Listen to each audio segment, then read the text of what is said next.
आज तक किसी भी धर्म को, हिंदुइज्म को मैंने बुरा नहीं कहा, ना मैं इनका दिल दुखाता हूं। मैं बस जैसे को तैसे का फॉर्मूला इस्तेमाल करते हुए इनको आईना दिखाता हूं।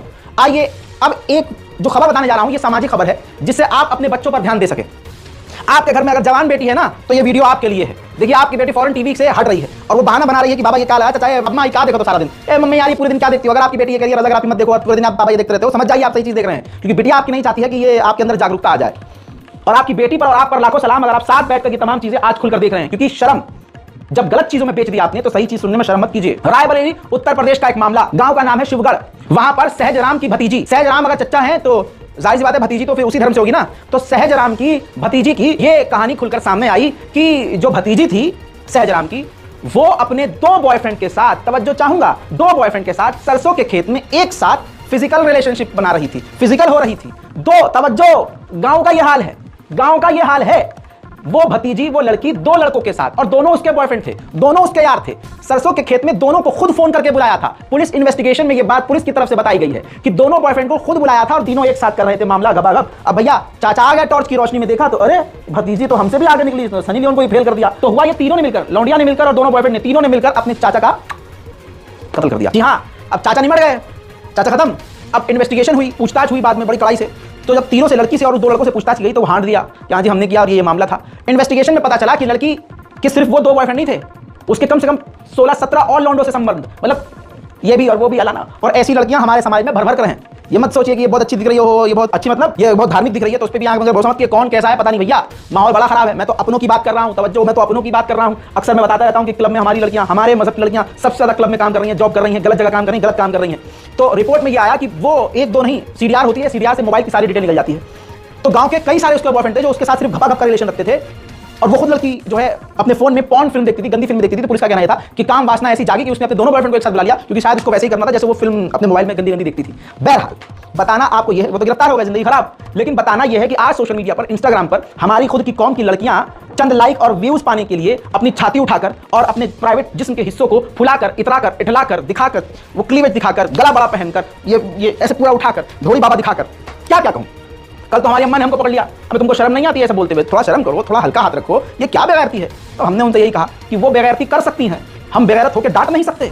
थोड़ा उन्होंने सर खुजाया और वो भी बेचारी क्या कहेंगी, माँ है हमारे सामने, तो वो भी बेचारी मजबूर रहेंगी, इसको हम नहीं रोक पाए, दुनिया क्या रोकेगी, और दुनिया रोक नहीं पा रही तो हम क्या रोकेंगे। बहरहाल हम तो इसमें भाई साहब बिल्कुल नंगे हैं, हम तो अपनों को समझाने के लिए पूरे नंगे हो जाएंगे। लेकिन भाई अगर गंद मिटानी है तो गंद में उतरना पड़ेगा ना। तो मैं सख्त जुमले बोलता हूं लेकिन हकीकत होता है, ये हकीकत है। तो अपनी बच्चियों को प्लीज थोड़ा सा कंट्रोल में, अपने बच्चों को थोड़ा सा कंट्रोल में। अगर आपकी बिटिया बेशर्म किस्म का, बेगैरत किस्म का वो बाप है कि जिसकी बेटी गलत वीडियो बना रही है, जिनकी बेटियां गंदी वीडियो बना रही हैं, गंदी का मतलब ये नहीं कि सीधा पॉर्न बना रही, ना ना ना, बेगैरती के साथ जो चीजें सिर्फ मियां को देखनी चाहिए वो सरकारी बनके सारी दुनिया को दिखा रही हैं, और अब्बा सर पर टोपी लगा के 5 वक्त के नमाजी है ना, तो जूताखोर बाप है। उसको तो समाज को बीच में खड़े होकर जलील करना चाहिए, तेरी बेटी कर क्या रही है, तू किस समाज में रह रहा है भाई, तू क्या मैसेज दे रहा है। अम्मा इतराती फिर रही है हमारी बिटिया के तो 1.2 मिलियन सब्सक्राइबर। झोंटा पकड़ लेना चाहिए कि भाई ये या तो तुम इस्लाम छोड़ दो, दीन छोड़ दो, नाम बदल दो, ये क्या तुम समाज गंदा कर रहे हो भाई। लेकिन लोगों को समझ में नहीं आ रहा है, गलती हमारी है, हम ही खुद उनकी वीडियो को देखते हैं, खुद ही उनके फॉलोअर बन जाते हैं और हम खुद ही जो है मजा लेते हैं। भैया पूरा शासन हो, प्रशासन हो, हर तरह का प्रशासन मुसलमानों के साथ अन्याय कर रहा है और पीछे इसके बीजेपी और आरएसएस है। ये सारी जड़ें वहीं जाकर चिपकी हुई हैं। बैंगलोर में एक मदरसे में एनसीपीसीआर की टीम पहुंची है और उसने जाकर बच्चों से पूछताछ शुरू कर दी और गंदे गंदे सवाल लड़कियों से कि इस मदरसे में कौन आता है, कौन मर्द लोग आते हैं, और आपको वो निकाह का झांसा देकर, सऊदी का झांसा देकर निकाह करते हैं, निकाह की बातें करते हैं, सऊदी की बातें, कुवैत की बातें, और आपको बाहर ले आने की बातें करते हैं, आपके जिस्म पर कहाँ हाथ लगाते हैं, ऐसी ऐसी बातें। मतलब कोई उनके साथ कुछ हुआ नहीं है, लड़कियों की ना कोई कंप्लेंट, ना ऐसी कोई घटना, कुछ नहीं हुआ, लेकिन सिर्फ जबरदस्ती इल्जाम लगाने के लिए और जबरदस्ती उनको टॉर्चर किया गया। कई लड़कियों को मारा गया कि वो डर के मारे एक्सेप्ट कर ले कि हाँ मौलाना साहब ने हमारे यहाँ हाथ लगाया, मौलाना साहब ने हमारे यहाँ हाथ लगाया, जिसके बिना पर वो मदरसे को बदनाम करते, मदरसे को सील करते और लड़कियों को मीडिया के सामने पेश करके गलत तरीके से पूरे इस्लाम को बदनाम करते। ये पूरा मोदी प्लान है, आरएसएस प्लान है, क्योंकि अगर मोदी जी नफरत के खिलाफ नहीं बोल रहे हैं तो इसका मतलब यह है कि ये प्लान ही उन्हीं का है।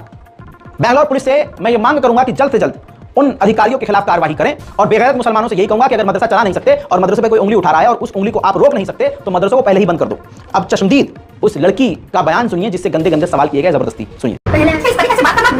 देश के हालात बहुत खराब हैं, बहुत गंदे हैं, मुसलमानों को ज्यादा सतर्कता से रहना चाहिए, ज्यादा समझदारी से रहना चाहिए और अपने आसपास नजर बनाकर रखनी चाहिए। खासकर मुस्लिम लड़कियों को गंदगी से दूर रहना चाहिए। ऐसा नहीं कि मतलब अब बताइए क्या मैं क्या कहूँ, बहुत सारे दिमाग में मैटर चल रहे हैं। एक ईरान की लड़की हिंदू लड़के से मोहब्बत करती है और ईरान से यहाँ आ जाती है, ये भी खबर चल रही है। क्या कहूँ, क्या मतलब इस कौम का बेड़ा गर्क हो चुका है भाई। मुसलमान लड़कों से, मतलब यार हर कौम में अच्छे लड़के हैं, हमारी कौम में बेहतरीन लड़के हैं, लेकिन लड़कियों की पता क्या चीज़ है, लड़कियों में एक बात ये होती है, बुरा मान जाएंगे हमारी बहनें, लेकिन देखिए हर तरह की लड़की होती है, लेकिन ज़्यादातर हमारी बहनें इस बात को मानेंगी, अभी हो रहा है, खासकर वो लड़कियां जो थोड़ा खूबसूरत होती हैं, उनका यह है हमेशा बेहतरीन की तलाश में रहती हैं, बेहतरीन की तलाश में होते वो बेहतर खो देती हैं। टॉल चाहिए, डार्क चाहिए, हैंडसम चाहिए, सिक्स पैक ऐप चाहिए, ये भले ही बाद में कोई पपलू मिलेगा उनको, हैं पहले 10 जगह अपना मुंह मार के अपने पूरे क्या कहूं मैं, अपनी रूह अपने जिस्म को खराब कर लेंगी, बाद में थका के बैठ जाएंगे, मेरा तो दिल टूट गया, मेरा दिल, मैं तो, लड़के सारे होते ही ऐसे हैं। अरे सबको चेक क्यों कर रही है बहन, क्यों कर रही है सबको चेक, एक पे टिक। आज का वो दौर है कि अगर आप शक्ल सूरत पे जाओगे ना भाई, तो शक्ल सूरत तो मिल जाएगी, सीरत नहीं मिलेगी, मोहब्बत लॉयल्टी नहीं मिलेगी। आज के दौर में खूबसूरत जिस्म चंद सिक्कों में बाजारों में बिकते हुए मैंने देखे हैं, आपने भी देखे होंगे। चिराग लेकर वफा ढूंढ रहा हूं, मिल किसी में नहीं रही है, आप भी यही महसूस करते होंगे। तमाम लड़के और लड़कियों से मेरी यही अपील है, शक्ल सूरत पर मत जाओ, वरना जिंदगी के एल लग जाएंगे। तुम तलाश एल फॉर लव की कर रहे हो, लेकिन जहां तुमने सीरत छोड़कर सूरत देखी, वहां तुम्हारी जिंदगी के एल लग जाएंगे। रोजे से हूं तो वो एल का क्या मतलब है मैं बोल नहीं सकता, समझदार को इशारा काफी। रिपोर्ट को शेयर कीजिए, समझदार बनिए। माँ बाप जो कहते हैं सही कहते हैं, जिंदगी और दुनिया उन्होंने हमसे ज्यादा देखी और जी है। ये बात हमें अफसोस के साथ तब समझ में आएगी जब हम खुद माँ बाप की उम्र में पहुंच जाएंगे, और फिर हमारी औलाद हमारे साथ वही कर रही होगी जो हमने अपने माँ बाप के साथ किया है। सुधर जाइए। जय हिंद।